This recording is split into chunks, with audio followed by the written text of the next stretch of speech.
السلام عليكم ورحمة الله وبركاته. الحمد لله رب العالمين والعاقبة للمتقين والصلاة والسلام على أشرف المرسلين وعلى آله وصحبه الفائزين برضا الله. أما بعد, അല്ലാഹു സുബ്ഹാനഹു വ തആല ഈ ഒരുമിച്ച് കൂടിയതിനെ നമ്മിൽ നിന്നും സ്വീകരിക്കുമാറാവട്ടെ. നമ്മുടെ ജീവിതത്തിൽ വന്നുപോയ സകലമായ തെറ്റുകുറ്റങ്ങളും അല്ലാഹു പുറത്ത് മാപ്പാക്കി തരുമാറാവട്ടെ. നമ്മുടെ കൂട്ടത്തിലും കുടുംബത്തിലും വ്യത്യസ്ത രോഗങ്ങളും കൊണ്ട് കഴിയുന്നവരുണ്ട്, ഹോസ്പിറ്റലിൽ കഴിയുന്നവരുണ്ട്. എല്ലാവർക്കും അല്ലാഹു പരിപൂർണമായ ശമനം കൊടുത്ത് അനുഗ്രഹിക്കുമാറാവട്ടെ. നമ്മിൽ നിന്നും മരണപ്പെട്ടു പോയ, നമ്മുടെ കുടുംബത്തിൽ നിന്നും മരണപ്പെട്ടു പോയ നമ്മുടെ ഓരോരുത്തരുടെ മഹല്ല ഖബർസ്ഥാനിൽ അന്ത്യവിശ്രമം കൊള്ളുന്ന മുഅ്മിനീങ്ങൾ മുഅ്മിനാത്തുകൾ എല്ലാവർക്കും അല്ലാഹു മഗ്ഫിറത്തും റഹ്മത്തും പ്രദാനം ചെയ്യുമാറാവട്ടെ. വയനാട് ദുരന്തത്തിൽ മരണപ്പെട്ടു പോയ ആളുകൾക്ക് അല്ലാഹു ശുഹദാഇന്റെ പ്രതിഫലം കൊടുക്കുമാറാവട്ടെ. പലവിധ ക്യാമ്പുകളിലും ഹോസ്പിറ്റലിലും കഴിയുന്ന ആളുകളുണ്ട്. അല്ലാഹു അവർക്കൊക്കെ പരിപൂർണമായ ശമനം കൊടുത്ത് അനുഗ്രഹിക്കുമാറാവട്ടെ. അത്തരം ദുരന്തത്തിനെ തൊട്ട് അല്ലാഹു റബ്ബുൽ ഇസ്സത്ത് നമ്മയും നമ്മുടെ നാട്ടുകാരെയും നമ്മുടെ രാജ്യത്തെയും അല്ലാഹു കാത്തുരക്ഷിക്കുമാറാവട്ടെ. ബിറഹ്മതിക യാ അർഹമർ റഹീമീൻ. പ്രിയപ്പെട്ട സഹോദരന്മാരെ, ഇന്ന് ചർച്ച ചെയ്യാൻ പോകുന്ന വിഷയം ഒരൊറ്റ ഹദീസ് മാത്രമാണ്. ഇന്ന് ഞാൻ ചർച്ച ചെയ്യാൻ പോകുന്നത് മഹാനായ അബൂ ഉമാമ റളിയല്ലാഹു തആല അൻഹു നിവേദനം ചെയ്യുന്ന ഹദീസ്. മുത്തനബി സല്ലല്ലാഹു അലൈഹി വസല്ലമ തങ്ങൾ പറയുകയാണ്, സലാസത്തുൻ കുല്ലുഹും മുഅ്മിനുൻ അലല്ലാഹ്. മൂന്ന് ആളുകളുടെ കാര്യത്തിൽ അല്ലാഹു റബ്ബുൽ ഇസ്സത്ത് ഉത്തരവാദിത്തം ഏറ്റെടുത്തിരിക്കുന്നു എന്ന് ഹബീബ് മുഹമ്മദ് റസൂലുള്ളാഹി സ്വല്ലല്ലാഹു അലൈഹി വസല്ലം. മൂന്ന് ആൾക്കാരുടെ കാര്യം അല്ലാഹു റബ്ബുൽ ഇസ്സത്ത് ഉത്തരവാദിത്തം ഏറ്റെടുക്കുകയാണ്. അവന്റെ കാര്യങ്ങളൊക്കെ അല്ലാഹു റബ്ബുൽ ഇസ്സത്ത് പൂർണ്ണമായിട്ടും അല്ലാഹുവാണ് അവന്റെ ഉത്തരവാദിത്തം ഏറ്റെടുക്കുന്നത്. ഇൻ ആശ റുസിഖ വഖഫിയ, അവൻ ജീവിക്കുകയാണ് എങ്കിൽ അവർക്ക് നല്ല വിഭവങ്ങൾ അല്ലാഹു റബ്ബുൽ ഇസ്സത്ത് അവർക്ക് ഒരുക്കി കൊടുക്കും. വഇൻ മാത അദ്ഖലഹു അല്ലാഹുൽ ജന്ന, ഇനി അവൻ മരിക്കുകയാണ് എങ്കിൽ, ഇനി അവർ മരിക്കുകയാണ് എങ്കിൽ അല്ലാഹു റബ്ബുൽ ഇസ്സത്ത് അവർക്ക് സ്വർഗ്ഗപ്രവേശനം അല്ലാഹു റബ്ബുൽ ഇസ്സത്ത് കൊടുക്കുമെന്ന് ഹബീബ് മുഹമ്മദ് റസൂലുള്ളാഹി സ്വല്ലല്ലാഹു അലൈഹി വസല്ലം തങ്ങൾ പഠിപ്പിക്കുകയാണ്. അപ്പൊ മൂന്ന് വിഭാഗം ആളുകളെ കുറിച്ചാണ് ഇന്ന് ചർച്ച ചെയ്യുന്നത്.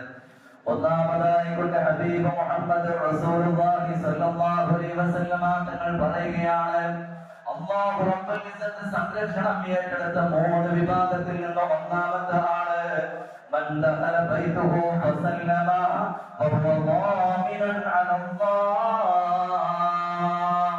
ആരെങ്കിലും തന്റെ വീട്ടിലേക്ക് പ്രവേശിക്കുന്ന സമയത്ത് തന്റെ വീട്ടുകാരോട് സലാം പറഞ്ഞു കഴിഞ്ഞാൽ അവന്റെ ഉത്തരവാദിത്തം അല്ലാഹു റബ്ബുൽ ഇസ്സത്ത് ഏറ്റെടുത്തിരിക്കുകയാണ് എന്ന് ഹബീബ് മുഹമ്മദ് റസൂലുള്ളാഹി സ്വല്ലല്ലാഹു അലൈഹി വസല്ലം. തന്റെ വീട്ടിൽ നിന്ന് നമ്മൾ പുറത്തേക്ക് പോയി എന്തെങ്കിലും ആവശ്യങ്ങൾക്ക് വേണ്ടിയിട്ടോ മറ്റെന്തെങ്കിലും കാര്യത്തിന് വേണ്ടിയിട്ട് നമ്മൾ വീട്ടിൽ നിന്ന് പുറത്തേക്ക് പോയി, ഇനി ആ വീട്ടിലേക്ക് കടക്കുന്ന സമയത്ത് തന്റെ വീട്ടിൽ ആരെങ്കിലും ഉണ്ട് എങ്കിൽ അവരോട് സലാം പറഞ്ഞു കഴിഞ്ഞാൽ അവന്റെ ഉത്തരവാദിത്തം അല്ലാഹു റബ്ബുൽ ഇസ്സത്ത് ഏറ്റെടുത്തിരിക്കുകയാണ് എന്ന് ഹബീബ് മുഹമ്മദ് റസൂലുള്ളാഹി സ്വല്ലല്ലാഹു അലൈഹി വസല്ലം തങ്ങൾ പഠിപ്പിക്കുകയാണ്. അതുകൊണ്ട് തന്നെ സലാം പറയുന്നതിന്റെ വല്ലാത്ത മഹത്വങ്ങളുണ്ട്. അല്ലാഹുവിന്റെ റസൂൽ സ്വല്ലല്ലാഹു അലൈഹി വസല്ലം തങ്ങൾ സ്വഹാബത്തിനു പറഞ്ഞു കൊടുക്കുകയാണ്, സ്വഹാബ അലാ അദുല്ലുകും അലാ ശൈഇൻ ഇദാ ഫഅൽതുമൂഹു തഹാബതും. നിങ്ങൾക്ക് ഞാൻ ഒരു കാര്യം പറഞ്ഞു തരട്ടെയോ? ആ കാര്യം നിങ്ങൾ ചെയ്യുകയാണ് എങ്കിൽ നിങ്ങൾക്ക് പരസ്പരം സ്നേഹം ഉണ്ടാകുമെന്ന് ഹബീബ് മുഹമ്മദ് റസൂലുള്ളാഹി സ്വല്ലല്ലാഹു അലൈഹി വസല്ലം തങ്ങൾ പറഞ്ഞു കൊടുത്തപ്പോ സ്വഹാബത്ത് മുത്തനബിയോട് പറയുകയാണ്, ബലാ യാ റസൂലല്ലാഹ്, അല്ലാഹുവിന്റെ റസൂലേ ഞങ്ങൾക്ക് പറഞ്ഞു തന്നാലും. അവിടുന്ന് മുത്തനബി സ്വല്ലല്ലാഹു അലൈഹി വസല്ലം തങ്ങൾ പറഞ്ഞു കൊടുക്കുകയാണ്, അബ്ദുസ്സലാമ ബൈനകും, നിങ്ങൾ പരസ്പരം നിങ്ങൾക്കിടയിൽ സലാമിനെ നിങ്ങൾ വ്യാപിപ്പിക്കുക, പരസ്പരം സലാം പറഞ്ഞുകൊണ്ടിരിക്കുക. എന്നാൽ അല്ലാഹു റബ്ബുൽ ഇസ്സത്ത് നിങ്ങൾക്കിടയിൽ അല്ലാഹു റബ്ബുൽ ഇസ്സത്ത് സ്നേഹബന്ധം നിലനിർത്തി തരുമെന്ന് ഹബീബ് മുഹമ്മദ് റസൂലുള്ളാഹി സല്ലല്ലാഹു അലൈഹി വസല്ലം തങ്ങൾ പഠിപ്പിച്ചു കൊടുക്കുകയാണ്. അതേപോലെ മുത്തനബി പറയുകയാണ്, അബ്ശു സലാമ കൈ തഅലു, നിങ്ങൾ എന്ത് ചെയ്യണം? സലാമിനെ നിങ്ങൾ വ്യാപിപ്പിക്കണം, എന്നാൽ നിങ്ങൾ എന്ത് ചെയ്യും? ഉന്നതിയിലെത്തുമെന്ന് ഹബീബ് മുഹമ്മദ് റസൂലുള്ളാഹ്. അറിയുന്നവരോടും അറിയാത്തവരോടും മുസ്ലിമാണോ എങ്കിൽ കാണുന്ന ആളുകളോടൊക്കെ സലാം പറഞ്ഞു കഴിഞ്ഞാൽ എന്ത് ചെയ്യും? നമ്മൾ ആ സലാം പറയലോടുകൂടി നമ്മൾ ഉന്നതിയിലെത്തുമെന്ന് ഹബീബ് മുഹമ്മദ് റസൂലുള്ളാഹ് സ്വല്ലല്ലാഹു അലൈഹി വസല്ലം തങ്ങൾ പഠിപ്പിച്ചു കൊടുക്കുകയാണ്. മാത്രമല്ല മുത്തനബി പറയുകയാണ്, അൽ ബദീഉ ബിസ്സലാമി ബരീഉം മിനൽ കിബർ. സലാം കൊണ്ട് തുടങ്ങുന്ന വ്യക്തികളുണ്ടല്ലോ, അവരിൽ അല്ലാഹു റബ്ബുൽ ഇസ്സത്ത് അഹങ്കാരത്തെ അല്ലാഹു റബ്ബുൽ ഇസ്സത്ത് എടുത്തു കളയുമെന്ന് ഹബീബ് മുഹമ്മദ് റസൂലുള്ളാഹ് സ്വല്ലല്ലാഹു അലൈഹി വസല്ലം. സലാം പറഞ്ഞുകൊണ്ട് സംസാരിക്കാൻ തുടങ്ങി. അവനിൽ എന്തുണ്ടാവുക? അഹങ്കാരം. അഹങ്കാരത്തിന്റെ പ്രത്യേകത എന്താ? അഹങ്കാരം ഒരു മനുഷ്യന്റെ മനസ്സിൽ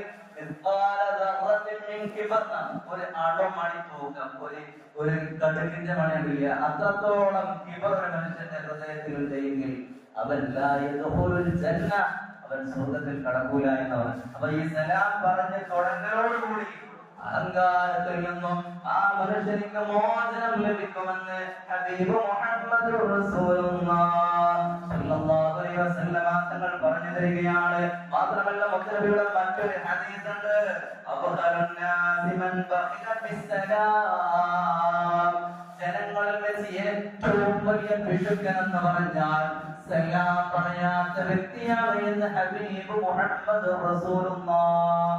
ഏറ്റവും വലിയ പിശുക്കത്തരം കാട്ടുണ്ട, ഏറ്റവും വലിയ പിശുക്കൻ ആരാണ്?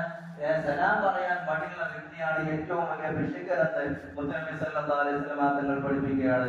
മാത്രമല്ല മുത്തനബി പറയുകയാണ്, നമ്മൾ സലാം എന്ത് ചെയ്യാൻ? നമ്മൾ പറയലോടുകൂടി നമ്മൾ ആ കൈ കൊടുത്തൊന്ന് മുസാഫഹ ചെയ്താലോ അതിലേക്ക് അല്ലാഹുവിന്റെ റസൂൽ പറയുന്ന പ്രതിഫലം എന്താ നോക്കിക്കോളി.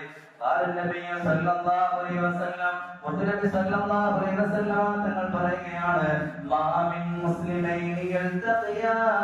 രണ്ട് മുസ്ലിമീങ്ങൾ പരസ്പരം കണ്ടുമുട്ടി, മാത്രമല്ല അവർ പരസ്പരം സലാം പറഞ്ഞു, പരസ്പരം കൈ കൊടുത്തു മുസാഫഹ ചെയ്തു എങ്കിൽ അവർ അവിടെ നിന്നും പിരിയുന്നതിന് മുമ്പായി കൊണ്ട് അവന്റെ പാപങ്ങളൊക്കെ പുറത്തു കൊടുക്കുമെന്ന് ഹബീബ് മുഹമ്മദ് റസൂലുള്ളാഹ്. സലാം പറഞ്ഞ് മുസാഫഹ ചെയ്ത് നമ്മൾ എന്ത് ചെയ്യാം? ഒരു റോഡിന്റെ ഒരു സൈഡിലൂടെ ഒരാൾ വരുന്നുണ്ട്, ഒരാൾ അപ്പുറത്തുകൂടി നടക്കുന്നുണ്ട് എങ്കിൽ നമ്മൾ എന്ത് ചെയ്യാം? സലാം അസ്സലാമു എന്ന് പറയുന്നതിന് പകരം അവരെ കണ്ടൊന്ന് മുസാഫഹ ചെയ്ത് കഴിഞ്ഞാൽ രണ്ടാളും കണ്ട് ഒന്ന് പിരിയുന്നതിന് മുമ്പ് തന്നെ അല്ലാഹുവിന്റെ പാപങ്ങളൊക്കെ പുറത്തെയാണ് എന്ന് മുത്തനബി സല്ലല്ലാഹു അലൈഹി വസല്ലം തങ്ങൾ പറയുകയാണ്. ഏതുപോലെ പാപങ്ങൾ പുറത്തു തരും?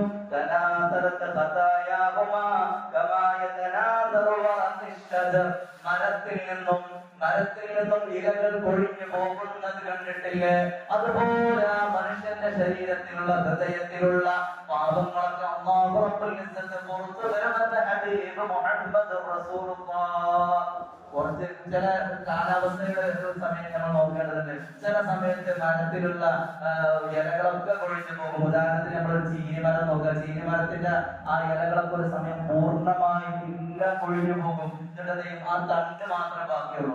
ആ ഇലകളൊക്കെ ആ സമയത്ത് കൊഴിഞ്ഞു പോകുന്നത് പോലെ പ്രയോഗം നമ്മൾ മനസ്സിലാക്കണം. മരത്തിന്റെ ഇലകൾ കൊഴിഞ്ഞു പോകുന്നത് പോലെ മനുഷ്യന്റെ പാപങ്ങളൊക്കെ അല്ലാഹു ഈ സലാം പറഞ്ഞ് മുസാഫഹ നടത്തുകയും ചെയ്തു കഴിഞ്ഞാൽ അവന്റെ പാപങ്ങളൊക്കെ അല്ലാഹു പുറത്തുവരുമെന്ന് ഹബീബ് മുഹമ്മദ് റസൂലുള്ളാഹി സ്വല്ലല്ലാഹു അലൈഹി വസല്ലം. നമുക്ക് സലാം പറയാം, സലാം പറയണം പരസ്പരം, കാണുന്നവരും അറിയുന്നവരും. നമ്മളുടെ ഒരു പ്രത്യേകത എന്ന് പറഞ്ഞാൽ നമ്മൾ അറിയുന്ന ആൾക്കാരുടെ സലാം പറയുള്ളൂ. അങ്ങനല്ല, ഒരു മുസ്ലിമാണ് എന്ന് നമുക്ക് തോന്നുക. ഒരു മനുഷ്യന്റെ രൂപവും കോലവും വേഷവും കണ്ടു കഴിഞ്ഞാൽ ആ മനുഷ്യൻ ഒരു മുസ്ലിമാണ് എന്ന് നമുക്ക് ബോധ്യമുണ്ട് എങ്കിൽ ആ മനുഷ്യനോടൊന്ന് സലാം പറയാം. ആ സലാം പറയുന്നതോടുകൂടി പരസ്പര സ്നേഹബന്ധം ഇവിടെ നിലനിൽക്കുന്നതാണ് മുസ്ലിം പഠിപ്പിച്ചിട്ടുള്ളത്. അതുകൊണ്ട് ഇന്ന് മുതൽ നല്ലവണ്ണം ശ്രദ്ധിച്ചോ. അറിയുന്നവരും അറിയാത്തവരോടും വീട്ടിലേക്ക് കയറി ചെല്ലുന്ന സമയത്ത് വീട്ടിൽ ആരാണോ, ഭാര്യയാവട്ടെ മറ്റുള്ള മക്കളാവട്ടെ ആരായാലും ശരി, അവരോട് സലാം പറയുന്ന ഒരു പ്രവണത നമ്മൾ എന്ത് ചെയ്യണം? അത് ഉണ്ടാക്കിയതോടുകൂടി എന്ത് ചെയ്യും? നമുക്ക് അതിന്റെ അതുകൂടി എന്ത് ചെയ്യും? നമുക്ക് അതുവഴി നമ്മുടെ പാപങ്ങൾ പുറത്തു തരും എന്ന് മാത്രമല്ല, നമുക്ക് എന്ത് ചെയ്യും? അതിലൂടെ സ്നേഹബന്ധം അവിടെ നിലനിൽക്കുമെന്ന് തങ്ങൾ പഠിപ്പിച്ചു. മാത്രമല്ല ആ സലാം പറയലോടുകൂടി എന്ത് ചെയ്യുന്നുണ്ട്? അത് ആ വീട്ടുകാർക്ക് ബറക്കത്തും കൂടി ആ വഴി ലഭിക്കുമെന്ന് മുസ്ലിം തങ്ങൾ പഠിപ്പിച്ചു. നിരവധി ഹദീസ് സലാം പറയുന്നതുമായി ബന്ധപ്പെട്ട ഒരുപാട് ഹദീസുകളുണ്ട്. അതിൽ ചിലത് മാത്രമേ ഞാൻ പറഞ്ഞു. അപ്പൊ ചില കാര്യങ്ങൾ നമ്മൾ പഠിച്ചില്ല. പഠിച്ചത് സലാം പറയുന്നതിനെ നമ്മൾ വ്യാപിപ്പിക്കുക, അത് നമ്മുടെ ജീവിതത്തിൽ കൊണ്ട് നടക്കുക. അള്ളാഹു തൗഫീഖ് ചെയ്യട്ടെ. അപ്പൊ സലാം പറയലോടുകൂടി അല്ലാഹു റബ്ബുൽ ഇസ്സത്തിനെയാണ് അന്ന് അവന്റെ ഉത്തരവാദിത്തം അല്ലാഹു റബ്ബുൽ ഇസ്സത്ത് ഏറ്റെടുത്തിരിക്കുകയാണ്. രണ്ടാമത്തെ ഉത്തരവാദിത്തം ഏറ്റെടുത്ത രണ്ടാമത്തെ വിഭാഗം ആരാണെന്ന് അറിയുമോ? മൻ ഖറജ ഇലൽ മസ്ജിദി വഹുവ ഖാമിലൻ അലല്ലാഹ്. ആരെങ്കിലും അല്ലാഹുവിന്റെ പള്ളിയിലേക്ക് പുറപ്പെട്ടു, പള്ളിയിലേക്ക് നിസ്കാരത്തിന് വേണ്ടിയിട്ട് പള്ളിയിലേക്ക് പുറപ്പെട്ടു കഴിഞ്ഞാൽ അവന്റെ ഉത്തരവാദിത്തം അല്ലാഹു റബ്ബുൽ ഇസ്സത്ത് ഏറ്റെടുത്തിരിക്കുകയാണ് എന്ന് ഹബീബ് മുഹമ്മദ് റസൂലുള്ളാഹി സ്വല്ലല്ലാഹു അലൈഹി വസല്ലം. നമ്മൾ പള്ളിയിലേക്ക് വരുന്നതിന്റെ ഓരോ ചവിട്ടടിക്കും ഓരോ ഹസനത്ത് വീതം പ്രതിഫലമുണ്ട്. പാപങ്ങളൊക്കെ പുറത്തു തരുന്ന നിരവധി ഹദീസുകൾ. അതേപോലെ ഓരോ ചെറുക്കണിക്കും ഓരോ സ്വതന്ത്ര ചെയ്തതിന്റെ പ്രതിഫലമുണ്ട് എന്നൊക്കെ മുത്തനബി സല്ലല്ലാഹു അലൈഹി വസല്ലം ഹദീസുണ്ട്. അപ്പൊ രണ്ടാമത്തെ വിഭാഗം നമ്മൾ പറഞ്ഞു. മൂന്നാമത്തെ ആൾക്കാരാണ് മൻ ഖറജ ഫീ സബീലില്ലാഹി വഹുവ ഖാമിനുൻ അലല്ലാഹ്. അല്ലാഹുവിന്റെ മാർഗ്ഗത്തിന് വേണ്ടി അല്ലാഹുവിന് വേണ്ടിയിട്ട് എന്ത് ചെയ്യുന്നു? നമ്മൾ വീട്ടിൽ നിന്നോ അല്ലെങ്കിൽ മറ്റുള്ള എവിടെന്നെങ്കിലും പുറപ്പെട്ടു. ഉദ്ദേശം എന്താണ്? അല്ലാഹുവിന് വേണ്ടിയിട്ട് എന്ത് ചെയ്യും? അല്ലാഹുവിന് വേണ്ടിയിട്ട് പുറപ്പെട്ടു കഴിഞ്ഞാൽ അവന്റെ അന്നത്തെ ഉത്തരവാദിത്തം അല്ലാഹു റബ്ബുൽ ഇസ്സത്ത് ഏറ്റെടുത്തിരിക്കുന്നതാണ് എന്ന് ഹബീബ് മുഹമ്മദ് റസൂലുള്ളാഹി സ്വല്ലല്ലാഹു അലൈഹി വസല്ലം. നമ്മൾ മനസ്സിലാക്കേണ്ടത്, ഇപ്പൊ വയനാട് ഭാഗത്ത് വലിയ ദുരന്തം നടക്കുന്ന സമയത്ത് അവിടെ ഒരുപാട് പ്രവർത്തകന്മാരുണ്ട്. ഞാൻ സുബൈയുടെ ക്ലാസ്സിൽ പറഞ്ഞതാണ്, ഇവിടെ ഒരുപാട് പ്രവർത്തകന്മാർ ഒന്നും അവർക്ക് കൂലിയോ മറ്റോ കിട്ടിയിട്ടില്ല. അവരുടെ ഉദ്ദേശം എന്താണ്? അല്ലാഹുവിന് വേണ്ടിയിട്ടാണ് അവരെന്ത് ചെയ്തിട്ട് അവിടെ കഠിനാധ്വാനം ചെയ്ത് അവിടെ ഒരുപാട് നല്ല പ്രവർത്തനങ്ങൾ അവർ ചെയ്യുന്നത്. അതുവഴി അവർ ആ പുറപ്പെട്ട കാരണത്താൽ അവരുടെ ഉത്തരവാദിത്തം എന്തെയാണ്? അല്ലാഹു റബ്ബുൽ ഇസ്സത്ത് ഏറ്റെടുത്തിരിക്കുകയാണ് എന്ന് ഹബീബ് മുഹമ്മദ് റസൂലുള്ളാഹി സ്വല്ലല്ലാഹു അലൈഹി വസല്ലം തങ്ങൾ പഠിപ്പിക്കുകയാണ്. അല്ലാഹു മനസ്സിലാക്കാൻ തൗഫീഖ് തരുമാറാവട്ടെ. മൂന്ന് വിഭാഗം ആളുകളെ കുറിച്ചാണ് നമ്മൾ ചർച്ച ചെയ്തത്. വീട്ടിലേക്ക് പ്രവേശിക്കുന്ന സമയത്ത് സലാം പറയുക, അതേപോലെ പള്ളിയിലേക്ക് പുറപ്പെടുക, അതേപോലെ അല്ലാഹുവിന്റെ മാർഗ്ഗത്തിലായി പുറപ്പെടുക. ഈ മൂന്ന് വിഭാഗം ആളുകളുടെ അന്നത്തെ ഉത്തരവാദിത്തം അല്ലാഹു റബ്ബുൽ ഇസ്സത്ത് ഏറ്റെടുത്തിരിക്കുന്നു എന്ന് മാത്രമല്ല, അവർക്ക് ആവശ്യമായ വിഭവങ്ങൾ അല്ലാഹു നൽകും. ഈ മരണപ്പെട്ടാലോ അവർക്ക് സ്വർഗ്ഗം അല്ലാഹു റബ്ബുൽ ഇസ്സത്ത് നൽകുമെന്ന് ഹബീബ് മുഹമ്മദ് റസൂലുള്ളാഹി സ്വല്ലല്ലാഹു അലൈഹി വസല്ലം തങ്ങൾ പഠിപ്പിക്കുകയാണ്. അല്ലാഹു മനസ്സിലാക്കാൻ തൗഫീഖ് തരുമാറാവട്ടെ. ജീവിതത്തിൽ കൊണ്ട് നടക്കാൻ അല്ലാഹുവേ ഞങ്ങൾക്ക് നീ തൗഫീഖ് നൽകണേ തമ്പുരാനെ. ഇത്തരം ചെറിയ ചെറിയ കാര്യങ്ങളാണെങ്കിലും ഞങ്ങളുടെ ജീവിതത്തിൽ പ്രാവർത്തികമാക്കാൻ അല്ലാഹുവേ ഞങ്ങൾക്ക് നീ തൗഫീഖ് നൽകണേ തമ്പുരാനെ. അല്ലാഹുവേ ഞങ്ങളുടെ ഈ ഇരുത്തത്തെ നീ സ്വീകരിക്കണേ തമ്പുരാനെ. ഈ പറഞ്ഞതിനെ നീ സ്വീകരിക്കണേ തമ്പുരാനെ. ഈ സദസ്സ് കാരണത്താൽ ഞങ്ങൾക്ക് മഗ്ഫിറത്ത് ലഭിക്കാനുള്ള സബബാക്കി മാറ്റണേ അല്ലാഹ്. ഒരുപാട് കോടാലി തെറ്റുകൾ ചെയ്ത ആളുകളാണ് റബ്ബേ. ഈ ഇരുത്തം കാരണത്താൽ ഞങ്ങൾക്ക് മഗ്ഫിറത്ത് നൽകണേ തമ്പുരാനെ, മർഹമത്ത് നൽകണേ തമ്പുരാനെ. അല്ലാഹുവേ ഞങ്ങളുടെ ജീവിച്ചിരിപ്പുള്ള മാതാപിതാക്കൾക്ക് ആഫിയത്തുള്ള ദീർഘായുസ്സ് കൊടുക്കണേ അല്ലാഹ്. മരണപ്പെട്ടു പോയവർക്കൊക്കെ നീ ശഹീദിന്റെ പ്രതിഫലം കൊടുക്കണേ തമ്പുരാനെ. അല്ലാഹുവേ ഞങ്ങളെ സഹായിക്കുന്ന ഒരുപാട് ആളുകളുണ്ട് റബ്ബേ. വ്യത്യസ്ത മേഖലകളിലായി ഞങ്ങൾക്ക് സഹായങ്ങളും മറ്റുള്ള അനുബന്ധ കാര്യങ്ങളും നൽകുന്ന ഈ നാട്ടുകാരും അതുപോലെ വിവിധ നാടുകളിലുള്ള ആളുകളുണ്ട് റബ്ബേ. അല്ലാഹുവേ സ്നേഹബന്ധം നിലനിർത്തി കൊടുക്കണേ തമ്പുരാനെ. ഇരു വീട്ടിലും അവരെ നീ സഹായിക്കണേ തമ്പുരാനെ. അല്ലാഹുവേ ഞങ്ങളുടെ വിഷമങ്ങളും പ്രയാസങ്ങളും നീ മാറ്റി തരണേ തമ്പുരാനെ. അല്ലാഹുവേ ദുരന്തത്തിൽ അകപ്പെട്ട ആളുകൾക്കൊക്കെ നീ ശുഹദാഇന്റെ പ്രതിഫലം കൊടുക്കണേ അല്ലാഹ്. മരണപ്പെട്ടു പോയവർക്കൊക്കെ നീ ശുഹദാഇന്റെ പ്രതിഫലം കൊടുക്കണേ അല്ലാഹ്. പലവിധ ക്യാമ്പുകളിലും ഹോസ്പിറ്റലിലും കഴിയുന്ന ആളുകളുണ്ട് റബ്ബേ. എല്ലാവർക്കും നീ മഗ്ഫിറത്ത്, എല്ലാവർക്കും പരിപൂർണമായ ശമനം കൊടുക്കണേ അല്ലാഹ്. ഇവിടെ കുടുംബത്തിന് വലിയ സബറും സലാമത്തും കൊടുക്കണേ തമ്പുരാനെ. അല്ലാഹുവേ ഞങ്ങളുടെ പ്രവർത്തനങ്ങളൊക്കെ നീ സ്വീകരിക്കണേ അല്ലാഹ്. അമലുകളൊക്കെ നീ സ്വീകരിക്കണേ അല്ലാഹ്. അത് ജീവിതത്തിലുള്ള പാളിച്ചകളും അതുപോലെ അതിൽ വരുന്ന നഖ്സാനിയത്തുകളൊക്കെ ഞങ്ങൾക്ക് നീ പുറത്തു തരണേ തമ്പുരാനെ. അല്ലാഹുവേ, ഞങ്ങളെ എല്ലാ വിഷമഘട്ടങ്ങളിലും നിന്റെ സഹായം നൽകണേ തമ്പുരാനെ. ഈ പള്ളിക്കും അതുപോലെ ഞങ്ങളുടെ മദ്രസക്കും വേണ്ടി സഹായിക്കുന്ന ഒരുപാട് ആളുകളുണ്ട് റബ്ബേ. എല്ലാവർക്കും നിന്റെ സഹായം നീ കൊടുക്കണേ അല്ലാഹ്. ഇവിടെ ജോലിയിൽ, കച്ചവടത്തിൽ, ബിസിനസ്സിൽ, എല്ലാ കാര്യങ്ങളിലും നീ ഖൈറും ബറകത്തും സന്തോഷവും കൊടുക്കണേ അല്ലാഹ്. റബ്ബനാ ആതിനാ ഫിദ്ദുനിയാ ഹസനതൻ വഫിൽ ആഖിറതി ഹസനതൻ വഖിനാ അദാബന്നാർ. ربنا تقبل منا إنك أنت السميع العليم وتب علينا إنك